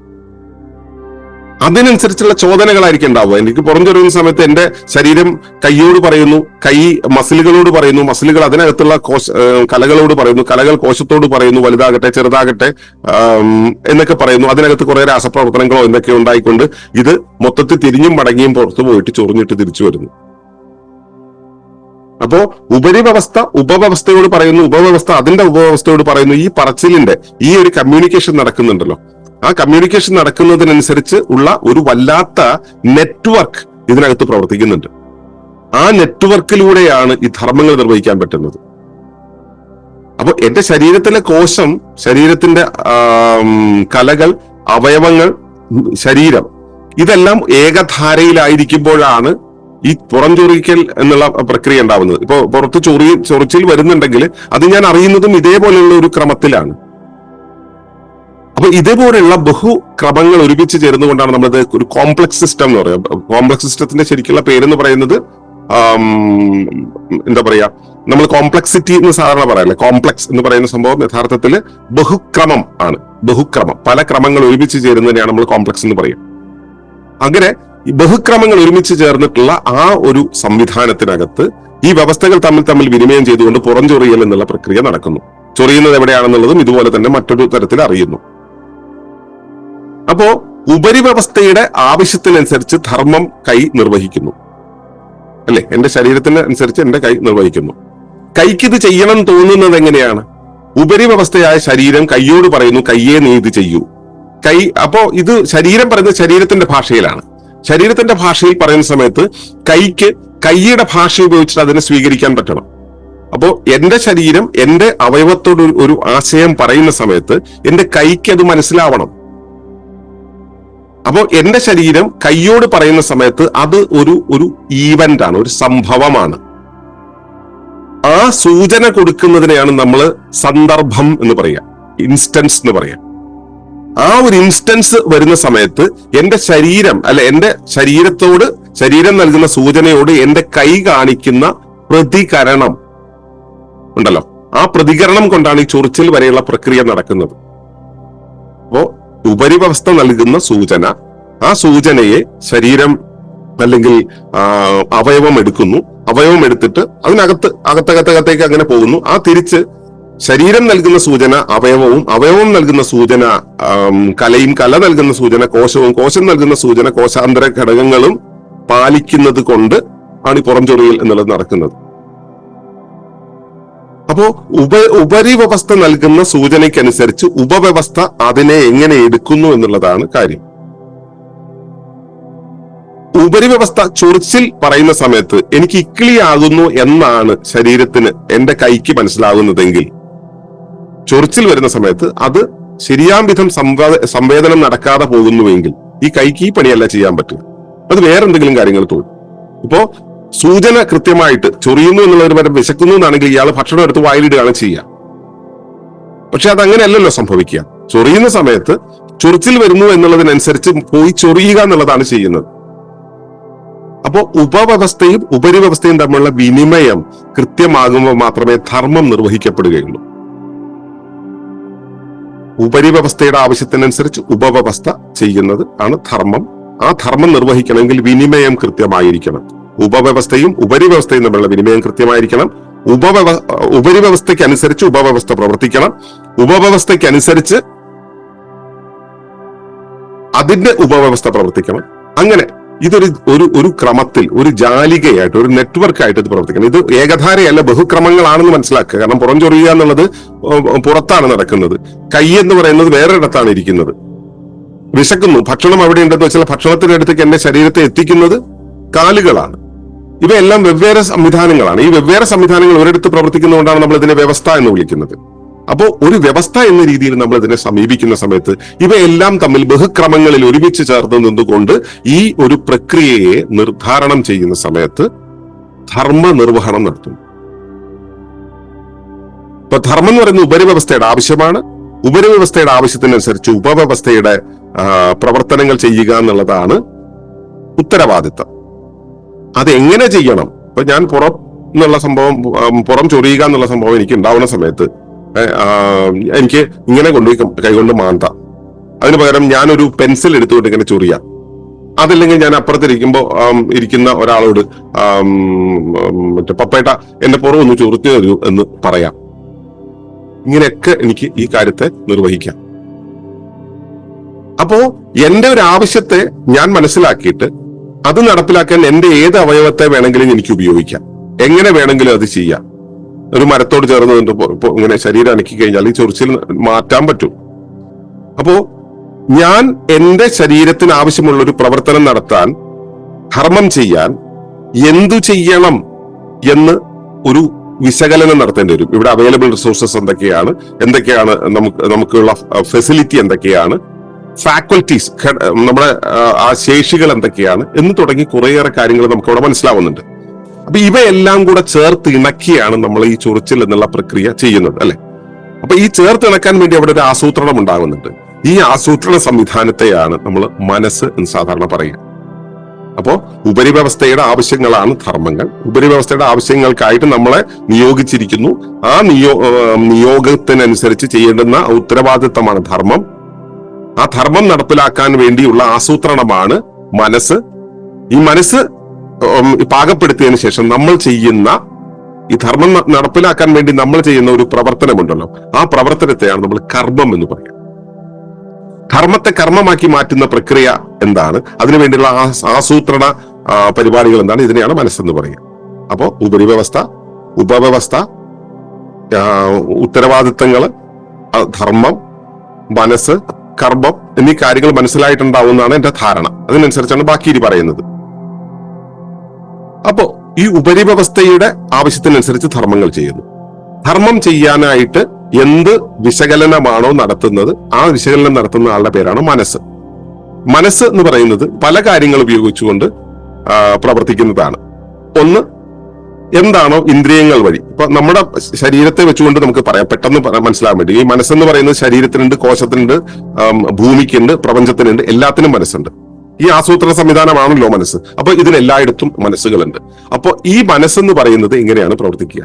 നമ്മുടെ ശരീരത്തെ വെച്ച് നോക്കിയിട്ട് നമുക്ക് നോൺ ടു അൺനോൺ ആണല്ലോ പറയേണ്ടത്. അപ്പൊ നമ്മുടെ ശരീരത്തെ വെച്ചുകൊണ്ട് നമുക്ക് ആദ്യത്തെ അവസ്ഥ നോക്കാം. നമ്മുടെ ശരീരത്തെ വെച്ച് നോക്കുന്ന സമയത്ത് എനിക്ക് എന്റെ മുന്നിൽ ഇന്ദ്രിയങ്ങളുണ്ട്. അതുവഴിയാണ് എന്റെ ചുറ്റുപാടുമുള്ള ഉപരിവ്യവസ്ഥയുടെ ആവശ്യമെന്ത് എന്ന് എനിക്ക് മനസ്സിലാവുക. സാഹചര്യങ്ങൾ, സംഭവങ്ങൾ, ഇവയെ ഞാൻ മനസ്സിലാക്കുന്ന ഇന്ദ്രിയങ്ങൾ ഉപയോഗിച്ചിട്ടാണ്. അപ്പോ ബാഹ്യ ഇന്ദ്രിയങ്ങൾ, സംവേദന ഇന്ദ്രിയങ്ങൾ അല്ലെങ്കിൽ ജ്ഞാനേന്ദ്രിയങ്ങൾ എന്ന് പറയാം. ജ്ഞാനേന്ദ്രിയങ്ങൾ ഉപയോഗിച്ചിട്ട് ഞാൻ മനസ്സിലാക്കുന്നു. ഇനി ഇതിനു മുമ്പ് ഇത്തരം അനുഭവങ്ങൾ ഉണ്ടായപ്പോൾ ഞാൻ എന്ത് ചെയ്തു എന്ന കാര്യം എന്റെ ഉള്ളിൽ അനുഭവങ്ങളായിട്ടുണ്ട്. ആ അനുഭവങ്ങളെ ഞാൻ സ്റ്റോർ ചെയ്ത് വെച്ചിട്ടുണ്ട്. അതിനെയാണ് സ്മൃതീന്ദ്രിയം എന്ന് പറയാം. മെമ്മറി ഓർഗൻസ് എന്ന് പറയും. ഇതുപോലെ തന്നെ എന്റെ അകത്ത് എന്റെ ശേഷികളുണ്ട്. ആന്തരികമായിട്ടുള്ള എന്റെ ശേഷി, എന്റെ ശരീരം കൊണ്ട് കൈക്ക് മടക്കാം, നിവർത്താം എന്നൊക്കെ പറയുന്ന കുറെ ശേഷികളുണ്ട്. ആ ശേഷികൾക്ക് ഒരു തലമുണ്ട്. ചില സമയത്ത് ആ ശേഷി എന്ന് പറയുന്നത് കുറവായിരിക്കും, ചില സമയത്ത് കൂടുതലായിരിക്കും, അല്ലെങ്കിൽ ആ ശേഷി ആർജിക്കുന്നേ ഉണ്ടാവുള്ളൂ. എന്താണെങ്കിലും ശരീരത്തിന് ശേഷി എന്താവും, ശേഷിക്കനുസരിച്ചുള്ള ആവശ്യങ്ങളെ ശരീരത്തിന് ചെയ്യേണ്ടി വരാറുള്ളൂ. അത് പ്രകൃതിയുടെ ആ സവിശേഷ ഘടനയിൽ വരുന്ന ഒരു പ്രത്യേകതയാണ്. അത് നമ്മുടെ വിഷയമല്ല ഇപ്പൊ. അപ്പോ എന്റെ ശരീരത്തിന് അനുസൃതമായ ഒരു പ്രവർത്തനം ചെയ്യാൻ പാകത്തിലുള്ള ശേഷി എന്റെ ശരീരത്തിനുണ്ട്. അതിനെയാണ് നമ്മൾ അവബോധ മനസ്സെന്ന് പറയുക, അവബോധ തലം എന്ന് പറയും. അവബോധ തലത്തിന് തന്നെ പല രീതികളുണ്ട്. ജന്മസിദ്ധമായി കിട്ടിയതുണ്ട്, പരിശീലനം കൊണ്ട് സിദ്ധിച്ചതുണ്ട്. ജന്മസിദ്ധമായി കിട്ടിയ അവബോധത്തെ സഹജാവബോധം എന്ന് പറയും. പരിശീലനം കൊണ്ട് കിട്ടിയതിന് ശിക്ഷിതാവബോധം എന്ന് പറയും.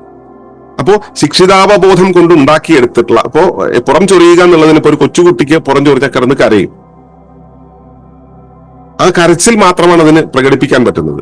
പക്ഷെ വളർന്നു കഴിയുമ്പോഴോ ആ പുറം ചൊറിച്ചിൽ എന്നുള്ളത് മാറ്റാനായിട്ട് മാന്തുക എന്നുള്ള ഒരു പ്രക്രിയയിലേക്ക് അവൻ ശീലിച്ച് വന്നിട്ട് അവന്റെ ഉള്ളിൽ ആ ഒരു ഫാക്കൽറ്റി ഡെവലപ്പ് ചെയ്യും. അപ്പോ ഡെവലപ്ഡ് ആയിട്ടുള്ള ഒരു ഫാക്കൽറ്റി ഇവിടെ ഉണ്ട്. ഇതിനു മുമ്പ് ചൊറിഞ്ഞപ്പോൾ ഇങ്ങനെ ഇട്ട് മാന്തുകയാണ് ചെയ്തത് എന്നുള്ള ഓർമ്മ അവനുണ്ട്. ഇപ്പോൾ എന്താണ് വേണ്ടത് എന്നുള്ള ഇന്ദ്രിയങ്ങൾ ഉപയോഗിച്ചിട്ട് അവനത് അറിയുന്നുണ്ട്. അവന്റെ ഇന്ദ്രിയങ്ങളുടെ ഒന്നാണല്ലോ സ്കിന്നിന്റെ ആ ഒരു സ്പർശം എന്നുള്ള അവസ്ഥ ഉപയോഗിച്ച് അവൻ അറിയുന്നുണ്ട്. അപ്പോ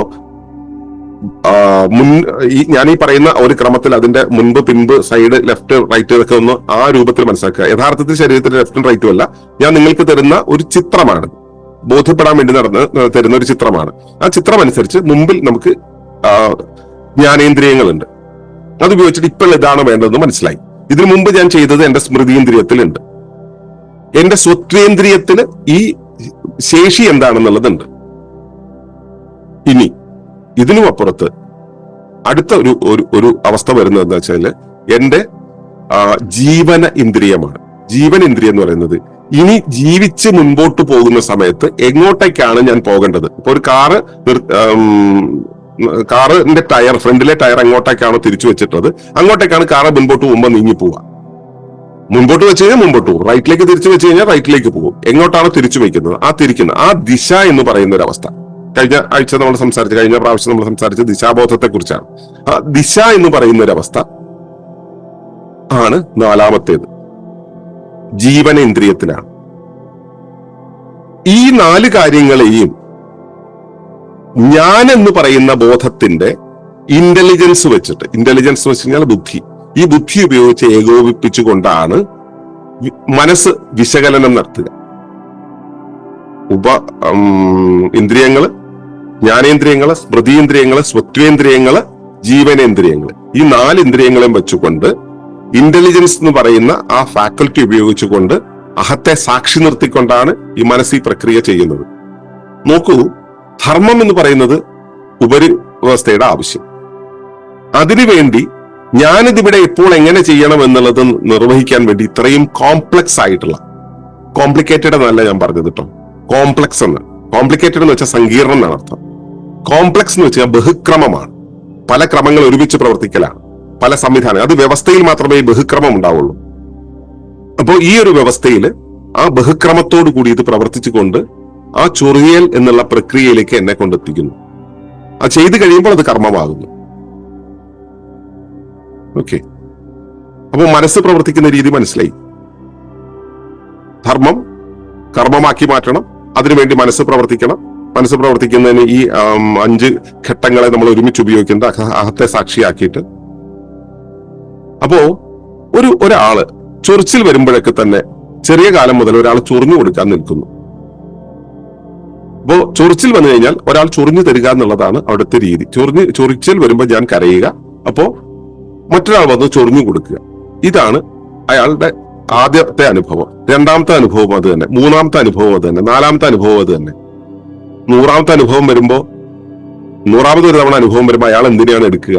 ഈ അനുഭവത്തിന്റെ സ്മൃതിയെ എടുക്കും. ചൊറിച്ചിൽ വന്നു കഴിഞ്ഞാൽ എന്റെ കൈ കൊണ്ടുപോയി ചൊറിയണം എന്നല്ല അയാൾക്ക് മനസ്സിലാവുക.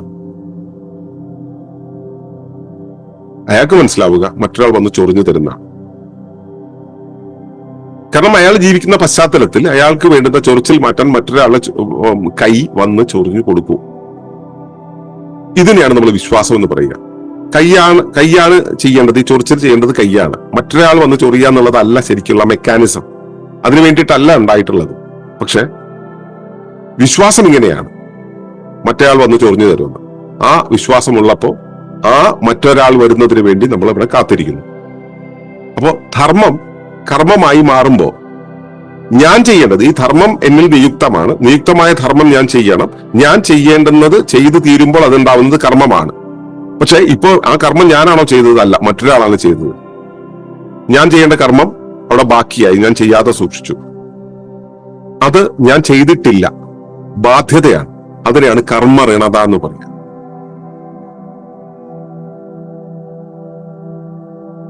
അയാൾ വന്നിട്ട് ചൊറിഞ്ഞില്ലേ, എന്റെ മേലെ വന്ന് ചൊറിഞ്ഞില്ലേ, അയാൾക്ക് എന്താണെന്നറിയും?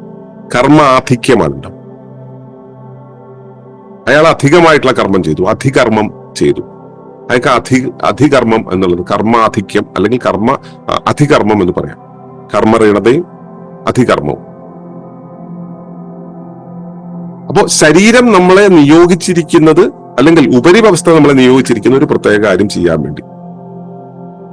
ആ ചെയ്യാൻ വേണ്ടി ഉള്ള കാര്യങ്ങളെ അതുപടി തന്നെ ചെയ്തു കഴിഞ്ഞാൽ ധർമ്മപൂരണം നടക്കും, ധർമ്മം പൂർത്തീകരിക്കും.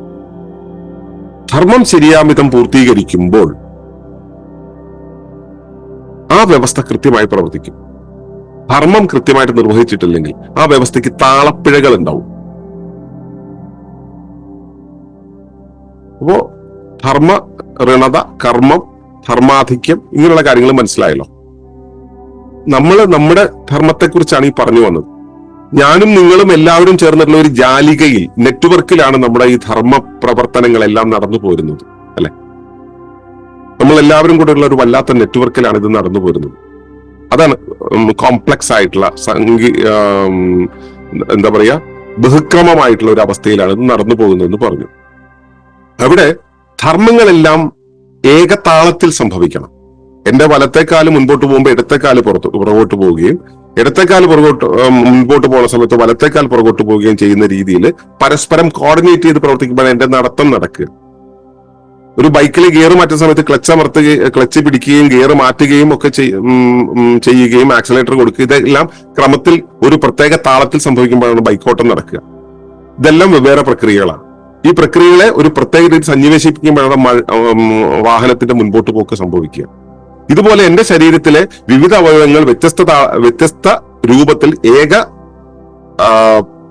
ലക്ഷ്യത്തോടുകൂടി പ്രവർത്തിക്കുമ്പോഴാണ്, ഏകതാളത്തിൽ പ്രവർത്തിക്കുമ്പോഴാണ് എന്റെ ശരീരത്തിന്റെ ധർമ്മം നിർവഹിക്കപ്പെടുക. ഇവയെല്ലാം തമ്മിൽ ആ കോർഡിനേഷൻ എന്നുള്ള സംഭവമുണ്ട്, അല്ലെ? എല്ലാം തമ്മിലുള്ള പരസ്പരം കോർഡിനേഷൻ ഉണ്ട്. അതിനിടയിൽ എന്റെ കൈക്ക് നല്ലൊരു തട്ട് കിട്ടി. എന്റെ കൈയുടെ ഇവിടുത്തെ നെർവുകളെല്ലാം അല്പം വീക്കായി, കൃത്യമായി സിഗ്നൽ കിട്ടിയില്ല. അപ്പോ എന്റെ ഗിയർ മാറ്റുന്ന സമയത്ത് ക്ലച്ച് പിടിക്കാൻ എന്റെ കൈക്ക് വഴങ്ങാൻ പറ്റണമെന്നില്ല, സൂചനകൾ അങ്ങോട്ടേക്ക് കൊടുക്കാൻ പറ്റണമെന്നില്ല, അതിനനുസരിച്ച് പ്രവർത്തിപ്പിക്കാൻ പറ്റണമെന്നില്ല. അപ്പോ വ്യവസ്ഥകൾ തമ്മിൽ ഉള്ള ഒരു പരസ്പര ബന്ധമുണ്ട്, പരസ്പര ജാലികയുണ്ടെന്ന് പറഞ്ഞില്ല, പരസ്പര ജാലികയുടെ ബന്ധമുണ്ട്. ആ ബന്ധത്തിൽ ഉള്ള വിനിമയം കൃത്യമായിട്ട് നടക്കണം. എന്റെ ശരീരം ചൊറിയുന്ന സമയത്ത് ഞാൻ ചൊറിയാൻ എന്റെ കൈയോട് പറയുന്നവരും അപരനോട് പറയുന്ന സമയത്ത് ഇവിടെ നമ്മളൊരു പുതിയ വഴിമാറ്റം ഉണ്ടാക്കിയാണ്. വഴിമാറ്റത്തിന്റെ പേരാണ് യുക്തി. നമ്മൾ അങ്ങനെ ഒരു യുക്തി ഉപയോഗിച്ചിട്ട് നമ്മൾ പുറംചൊറിയിക്കുന്നു എന്നിരിക്കട്ടെ, ആ സ്വാഭാവികമായി പ്രകൃതി ഉണ്ടാക്കിയ സ്വാഭാവിക പ്രവർത്തനം താറുമാറായി, അല്ലെങ്കിൽ അതിനൊരു വീഴ്ച വന്നു, അതിനൊരു വിഭ്രംശം വന്നു. ഇതുപോലെ നമ്മളുടെ ഈ മൊത്തം ജാലികയിൽ, പ്രപഞ്ചമാകുന്ന മൊത്തം ജാലികയിൽ, ജീവിതമാകുന്ന മൊത്തം ജാലികയിൽ, മനുഷ്യ ജീവിതത്തിന്റെ മൊത്തം ജാലികയിൽ നമ്മൾ ധർമ്മങ്ങളെ പലയിടങ്ങളിൽ യുക്തി കൊണ്ട് വഴിതിരിച്ചും വേർതിരിച്ചും ഒക്കെ നിർത്തുന്നുണ്ട്. ഇപ്പൊ ബ്രേക്ക് ദ ചെയിനിന്റെ കാലമാണ്. എല്ലാം ബ്രേക്ക് ചെയ്യണം എന്നാ പറയുന്നത്. എല്ലാം ഏകമായി നിന്നിരുന്ന ആ ഒരു അവസ്ഥയ്ക്ക് പകരം കൂട്ടുകുടുംബ വ്യവസ്ഥയും ഗോത്ര വ്യവസ്ഥയൊക്കെ കഴിഞ്ഞിട്ട് നമ്മൾ പിരിച്ച് ന്യൂക്ലിയർ കുടുംബങ്ങളായി, ന്യൂക്ലിയർ കുടുംബങ്ങളായി, അതിനകത്ത് ഇപ്പൊ വ്യക്തികൾ മാത്രമായി, രണ്ട് വ്യക്തികളായി, രണ്ട് തൊഴിലുകൾ ചെയ്യുന്ന, രണ്ട് വഴിക്ക് പോകുന്ന, രണ്ട് ബാങ്ക് അക്കൗണ്ടുള്ള, രണ്ട് കിടക്കുകളുള്ള, രണ്ട് ചിന്തകളും രണ്ട് സൗഹൃദങ്ങളുമുള്ള ദമ്പതികളുള്ള കുടുംബങ്ങൾ വരെയായി, ഹോസ്റ്റലുകളായി, കമ്മ്യൂണുകളായി, വെറും എന്താ പറയുക കോഹാബിറ്റേഷനായി, അങ്ങനെയുള്ള ഒരു അവസ്ഥയിലാണ് നമ്മൾ പോകുന്നത്. അപ്പോ ഈ പരസ്പര ജാലിക, അതിനിടയിലെ പല യുക്തികൾ കയറ്റി വെച്ചിട്ട് ഇങ്ങനെ പലയിടത്തും ബ്രേക്കായി കഴിഞ്ഞു. വെബ് ഓഫ് ലൈഫ് എന്നൊരു കാര്യമുണ്ട്. ജീവൻ എന്നുള്ള ആ ഒരു അവസ്ഥ ഇവിടെ നിലനിൽക്കുന്നത് ഇത്തരം ഒരു ബൃഹത് ജാലികയിലാണ്, അല്ലെങ്കിൽ നെറ്റ്വർക്കിലാണ്. ഈ നെറ്റ്വർക്കിനെ നമ്മുടെ യുക്തി ഉപയോഗിച്ചിട്ടും നമ്മുടെ സങ്കേതങ്ങൾ ഉപയോഗിച്ചിട്ടും ഉപകരണങ്ങൾ ഉപയോഗിച്ചിട്ടും ഒക്കെ നമ്മൾ അതിന്റെ വേഗം കൂട്ടാൻ വേണ്ടിയൊക്കെ നമ്മൾ പല കാര്യങ്ങൾ ഇങ്ങനെ ചെയ്തു വന്നു, അല്ലെ? ആ വെബ് ഓഫ് ലൈഫ് എന്നുള്ളത് പലയിടത്തും മുറിഞ്ഞു പോയിട്ടുണ്ട്. അതുകൊണ്ട് തന്നെ പട്ടി നേരെ മുമ്പിൽ വരുന്ന സമയത്ത് പട്ടി കടിക്കുന്നതാണ്. അതുകൊണ്ട് പട്ടി എന്റെ അടുത്ത് വരരുത് എന്ന് പറഞ്ഞാൽ ഞാൻ ഡിഫെൻഡ് ചെയ്യുന്നു എന്നിരിക്കട്ടെ, ഈ ജാലിക അവിടെ മുറിഞ്ഞു പോവുകയാണ് ചെയ്യുന്നത്. കാരണം പട്ടിയും ഞാനും ഒരേ പ്ലാറ്റ്ഫോമിൽ ജീവിച്ചു പോകുന്ന സമയത്ത് ഞാനും പട്ടിയും തമ്മിലുള്ള പരസ്പര ബന്ധമുണ്ട്. ഞാൻ വസ്ത്രങ്ങൾ ഇടുന്ന സമയത്ത് ഞാനും എന്റെ പരിസരവും തമ്മിലുള്ള ഒരു സുതാര്യ വിനിമയത്തിനിടയിൽ കുറെ തടസ്സങ്ങൾ വന്നു ചേരുന്നുണ്ട്. ഞാൻ എന്റെ ഭക്ഷണം കഴിക്കാൻ എന്റെ ഭക്ഷണത്തിന്റെ ശരീരത്തിന്റെ നിർമ്മിതിക്കനുസരിച്ചുള്ള ഭക്ഷണമാണ് ഞാൻ കഴിക്കുന്നതല്ല. നമ്മുടെ സംസ്കാരത്തിനനുസരിച്ച്, നമ്മുടെ ആധുനിക കാലത്തിനും ട്രെൻഡിനും അനുസരിച്ചുള്ള ഭക്ഷണമാണ് കഴിക്കുന്നത്. അവിടെയെല്ലാം തന്നെ ഈ വെബ് ഓഫ് ലൈഫ് എന്നുള്ള ആ ജാലിക മുറിഞ്ഞു പോകുന്നുണ്ട്. അവിടെയെല്ലാം തന്നെ ധർമ്മവിനിമയം, ധർമ്മത്തെക്കുറിച്ചുള്ള കൃത്യമായ വിനിമയം നടക്കാതെ പോകുന്നുണ്ട്. അതുകൊണ്ട് തന്നെ അവിടെയെല്ലാം കർമാധിക്യങ്ങളോ കർമ്മഋണതകളോ വന്നു ചേരുന്നു.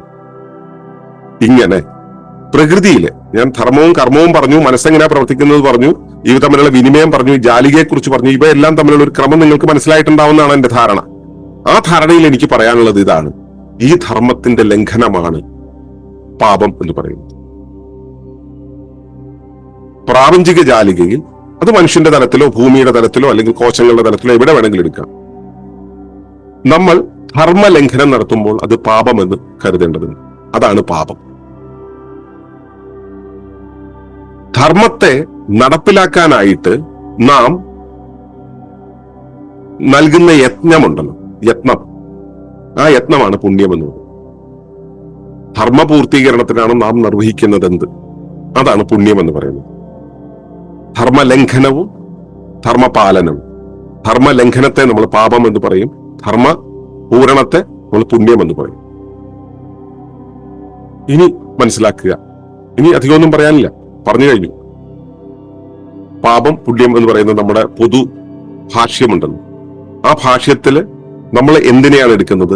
ധർമ്മ പുസ്തകങ്ങൾ നോക്കിയിട്ട്, ധർമ്മ ഗ്രന്ഥങ്ങൾ നോക്കിയിട്ട് അതിനനുസരിച്ച് പാപപുണ്യങ്ങളെ നമ്മൾ മനസ്സിലാക്കുന്നു. നമ്മൾ സ്കൂളിൽ പോയപ്പോൾ മുതൽ, നമ്മൾ വിദ്യാഭ്യാസം നേടിയപ്പോൾ മുതൽ, നമ്മൾ വിദ്യാലയങ്ങളിൽ നമ്മളെ അടിയറവ് വെച്ചപ്പോൾ മുതൽ നമുക്ക് നഷ്ടമായത് എന്താണ്? ഈ ശരിയായ ധർമ്മത്തെക്കുറിച്ചുള്ള ശരീരത്തിനുള്ള അവബോധമുണ്ട്. ആ അവബോധമാണ് നമുക്ക് നഷ്ടമായത്. നമ്മൾ ഇത് തിരിച്ചെടുക്കണമെങ്കിൽ ശരിയായ അവബോധത്തിലേക്ക് പോകണം. പ്രകൃതിയുമായുള്ള സുതാര്യ ബന്ധമുണ്ടാകണം. പ്രകൃതിയുമായി സുതാര്യ ബന്ധമുണ്ടായി പ്രകൃതിയുടെ ആ ജാലികയെ പുനഃസ്ഥാപിക്കാൻ നമുക്ക് കഴിയുന്ന സമയത്ത് നമ്മൾ പുണ്യങ്ങൾ ചെയ്യുകയായി. അതല്ലാത്തപ്പോഴെല്ലാം തന്നെ നമ്മൾ പാപങ്ങൾ ചെയ്യുകയാണ്. ഒന്ന് രണ്ട് എക്സാമ്പിൾ പറയാം. നമ്മുടെ ഈ ഗോത്ര വ്യവസ്ഥയിൽ നമ്മൾ ജീവിച്ചു വന്നിരുന്ന സമയത്ത്, വനങ്ങളിലെല്ലാം നമ്മൾ ജീവിച്ചു വന്ന സമയത്ത്, നമ്മൾ അവിടെ വനത്തിൽ കിട്ടിയിട്ടുള്ള സാധാരണ നമുക്ക് നമ്മുടെ കൈകൊണ്ട് എത്തിപ്പറിക്കാവുന്ന സാധനങ്ങളാണ് കഴിച്ചിരുന്നത്. അതാണ് കഴിക്കേണ്ടത്. നമ്മുടെ യാത്രയും സഞ്ചാരവും നമ്മുടെ പ്രത്യേക രീതിയിലുള്ള ആവശ്യങ്ങളും നമ്മൾ വന്നു കഴിഞ്ഞപ്പോൾ നമ്മൾ ഒരിടത്ത് നിന്ന് അവിടെ കൃഷി ചെയ്ത് അവിടെ ഒരുപാട് വിളയിച്ച് ചെയ്യുന്ന ഒരു കൃഷി രീതിയിലേക്ക് മാറി, ധാന്യകൃഷിയിലേക്ക് മാറി. ഇത് പ്രകൃതിയുടെ സ്വാഭാവിക ജാലികയ്ക്ക് ഇട്ടുകൊടുത്ത ഒരു വലിയ തട്ടാണ്. ലോകത്തിലെ ഏറ്റവും ആദ്യത്തേതും സങ്കീർണവുമായിട്ടുള്ള പ്രകൃതി നിയമ ലംഘനമാണ് കൃഷി എന്ന് പറയുന്നത്. ഇന്ന് കൃഷി ചെയ്യാതെ നമുക്ക് ജീവിക്കാൻ പറ്റാത്തൊരവസ്ഥയാണ്. കൃഷി ചെയ്യേണ്ടത് ആവശ്യമാണെന്ന് ചിന്തിക്കുന്ന വേറൊരു ജനതയുണ്ട്, അതവിടെ ഇരിക്കട്ടെ. മിനിമം നമ്മളെപ്പോലുള്ള കുറെ ആളുകളെങ്കിലും കൃഷി ചെയ്തേ നിലനിൽക്കാൻ കഴിയും. സ്വാശ്രയത്വത്തിന് കൃഷി വേണമെന്ന് പറയുന്നു. പക്ഷെ ആ നമ്മൾ പുണ്യമെന്ന് കരുതുന്ന ആ ഒരു സംഭവം തന്നെയാണ് ആദ്യത്തെ പാപം. അപ്പോ പുണ്യപാപങ്ങൾ എന്ന് പറയുന്നത് ആദ്യകാലത്ത് പുണ്യമായിരുന്ന ഒരു കാര്യം, അല്ല പാപമായിരുന്ന ഒരു കാര്യം, പിന്നീട് നമ്മൾ പുണ്യമാക്കി മാറ്റിയെടുത്തു. അപ്പൊ കാലഘട്ടത്തിനനുസരിച്ച് പാപപുണ്യങ്ങളുടെ അളവുകോലിൽ മാറ്റം വരും. നമ്മൾ ഇപ്പോൾ ചെയ്തുകൊണ്ടിരിക്കുന്ന, നമ്മളിപ്പോ നമ്മുടെ ശീലങ്ങൾക്കനുസരിച്ച്, നമ്മുടെ ജീവിതക്രമത്തിനനുസരിച്ച് നമ്മൾ പല രീതിയിൽ ഇതിനെല്ലാം ആഖ്യാനം ചെയ്തു കൊണ്ടുവന്നിട്ടുണ്ട്. അപ്പോ നമ്മൾ ഈ ആധുനിക കാലത്ത് നമുക്ക് ഇപ്പോ ഉദാഹരണത്തിന് ഈ കഴിഞ്ഞിടെ ഉണ്ടായ ഒരു ചെറിയ ഡിസ്കഷൻ, ഈ ദുശീലങ്ങൾ മാറ്റണം എന്നൊരാൾ, ദുശീലങ്ങൾ മാറ്റുന്നതിനെ കുറിച്ചുള്ള ചർച്ചയാണ്. അപ്പോ ഈ ദുശീലം എന്നുള്ളത്, ശീലം എന്നുള്ളത് ഉണ്ടല്ലോ, അത് ദു ആണോ സു ആണോ എന്ന് ആരാ തീരുമാനിക്കുക? നമ്മുടെ കാഴ്ചപ്പാടാണ്, അല്ലെ? ഈ ദുശീലങ്ങൾ മാറ്റണം എന്ന് പറയുന്ന ഒരാൾ, അയാൾ ദുശീലമായിട്ട് കണക്കാക്കിയത് പുകവലി, മദ്യപാനം. അപ്പൊ ഇയാളിത് പറയുന്ന സമയത്ത് അയാൾ ചായ കുടിച്ചുകൊണ്ടാണ് പറയുന്നത്. അപ്പുറത്തിരിക്കുന്ന പ്രകൃതി ജീവനക്കാരൻ പറയും ഈ ചായയും ദുശീലത്തിൽപ്പെട്ടതാണെന്ന്. അത് കഴിഞ്ഞിട്ട് അയാൾ പോയിരിക്കുന്ന തീന്മേശയിൽ ചോറിന്റെ മുമ്പിലാണ്. ഈ ചോറ് തീറ്റി ഒരു ദുശീലമാണെന്ന് ഇയാൾക്ക് എന്താ മനസ്സിലാവാത്തത്? ഫ്രൂട്ടേറിയന് അത് മനസ്സിലാവും. ഫ്രൂട്ടേറിയൻ ഫുഡിലൂടെ പോകുന്ന ഒരാൾക്ക് ഇത് മനസ്സിലാവും, ഇത് ദുശീലമാണ്. അപ്പൊ ഈ രീതിയിൽ ഈ പാപപുണ്യങ്ങളെ കുറിച്ചും ശീലങ്ങളെ കുറിച്ചുമുള്ള നമ്മുടെ സങ്കല്പനങ്ങളുടെ അളവുകോലുകളെല്ലാം തന്നെ ആപേക്ഷികമാണ്, വ്യക്തിനിഷ്ഠമാണ്, നമ്മുടെ ബോധ്യങ്ങൾക്കനുസരിച്ച്, നമ്മുടെ വിശ്വാസങ്ങൾക്കനുസരിച്ചാണ്. കാലഘട്ടത്തിനനുസരിച്ച് മാറ്റം ഉണ്ടാവും, തിരിച്ചറിവുകൾക്കനുസരിച്ച്, പ്രദേശങ്ങൾക്കനുസരിച്ച് മാറ്റം ഉണ്ടാവും. ഒരു നാട്ടിലെ പാപം ഇവിടുത്തെ പുണ്യമായി മാറും. അപ്പൊ ഇതെല്ലാം കാഴ്ചപ്പാടിനെ ആധാരമാക്കിയിട്ടാണ് ഉണ്ടാവുന്നത്. പക്ഷെ ഇതിന്റെ എല്ലാം ആധാരമാകുന്നത് എന്താണ്? പ്രകൃതിയാണ്, പ്രകൃതിയുടെ നിയമമാണ്. പ്രകൃതിയുടെ നിയമം അനുസരിച്ച് ഇത് എന്താണോ, എങ്ങനെയാണോ എന്നത് മനസ്സിലാക്കിയാൽ ഈ പാപപുണ്യങ്ങളെ കുറിച്ചുള്ള കണക്കുകൾ നമുക്ക് വളരെ കൃത്യമായിട്ട് ബോധ്യമാകും. അപ്പോ പ്രകൃതിയുടെ നിയമത്തെ അറിയുക എന്നുള്ളതിന് ഇതിനുള്ള ആകെയുള്ള വഴി. പ്രകൃതിയുടെ നിയമത്തെ ബോധ്യപ്പെടുക, പ്രകൃതിയുടെ ഘടനയെ ബോധ്യമാവുക, പ്രകൃതി എന്നുള്ളത് എങ്ങനെയാണ് വിനിമയം ചെയ്യുന്നതെന്ന് മനസ്സിലാക്കുക, പ്രകൃതിയിലെ നിയോഗങ്ങൾ എന്താണ്, ധർമ്മങ്ങൾ എന്താണ്, കർമ്മങ്ങൾ എന്താണ്, കർമ്മത്തിനിടയിൽ ഇതിന് വഴിമാറ്റമുണ്ടാക്കുന്ന, അതിനെ നിർദ്ധാരണം ചെയ്യാൻ ഉപയോഗിക്കുന്ന മനസ്സെങ്ങനെയാണ് പ്രവർത്തിക്കുക, മനസ്സിൽ വഴിതിരിവുകൾ ഉണ്ടാവുന്നത് എങ്ങനെയാണ്, കറപ്ഷൻ ഉണ്ടാവുന്നത് എങ്ങനെയാണ് എന്നത് നമ്മൾ മനസ്സിലാക്കിയാൽ നമുക്ക് ധർമ്മപാലനത്തിനുള്ള സാധ്യത വളരെ കൂടുതലാണ്. അതല്ലെങ്കിലോ ധർമ്മലംഘനങ്ങൾ ഉണ്ടാവും, അതായത് പാപങ്ങൾ ചെയ്തുകൊണ്ടിരിക്കും. പാപങ്ങൾ ചെയ്യാതിരിക്കണമെങ്കിൽ നമുക്ക് വേണ്ടത് ധർമ്മബോധ്യമാണ്. അതിനു വേണ്ടത് പ്രകൃതിയെക്കുറിച്ചുള്ള അറിവാണ്, പ്രകൃതിയെക്കുറിച്ചുള്ള വ്യക്തമായിട്ടുള്ള ബോധ്യമാണ്, പ്രകൃതിയുള്ള അലിഞ്ഞുള്ള ജീവിതമാണ്. അത്തരമൊരു പ്രകൃതി ജീവനമാണ് നമ്മൾ മുമ്പോട്ട് വയ്ക്കുന്നത്, സുസ്ഥിര ജീവന സമൂഹം മുമ്പോട്ട് വയ്ക്കുന്നത്. അപ്പോ പാപപുണ്യങ്ങളെ കുറിച്ചുള്ള നിങ്ങളുടെ സങ്കല്പങ്ങളും പ്രകൃതിയുടെ നിയമങ്ങളും തമ്മിൽ തട്ടിച്ചു നോക്കുക. അതെന്ത്, ഇതെല്ലാം എവിടെ എങ്ങനെ നിൽക്കുന്നു എന്നുള്ള സംശയങ്ങളുണ്ടെങ്കിൽ ചോദിക്കുക. അതുവരേക്കും നിങ്ങൾക്ക് ഇതിന്റെ ഒരു പ്രാഥമിക രൂപം നൽകി എന്നുള്ള വിശ്വാസത്തോടു കൂടി ഞാൻ നിർത്തുകയാണ്. നന്ദി, നമസ്കാരം.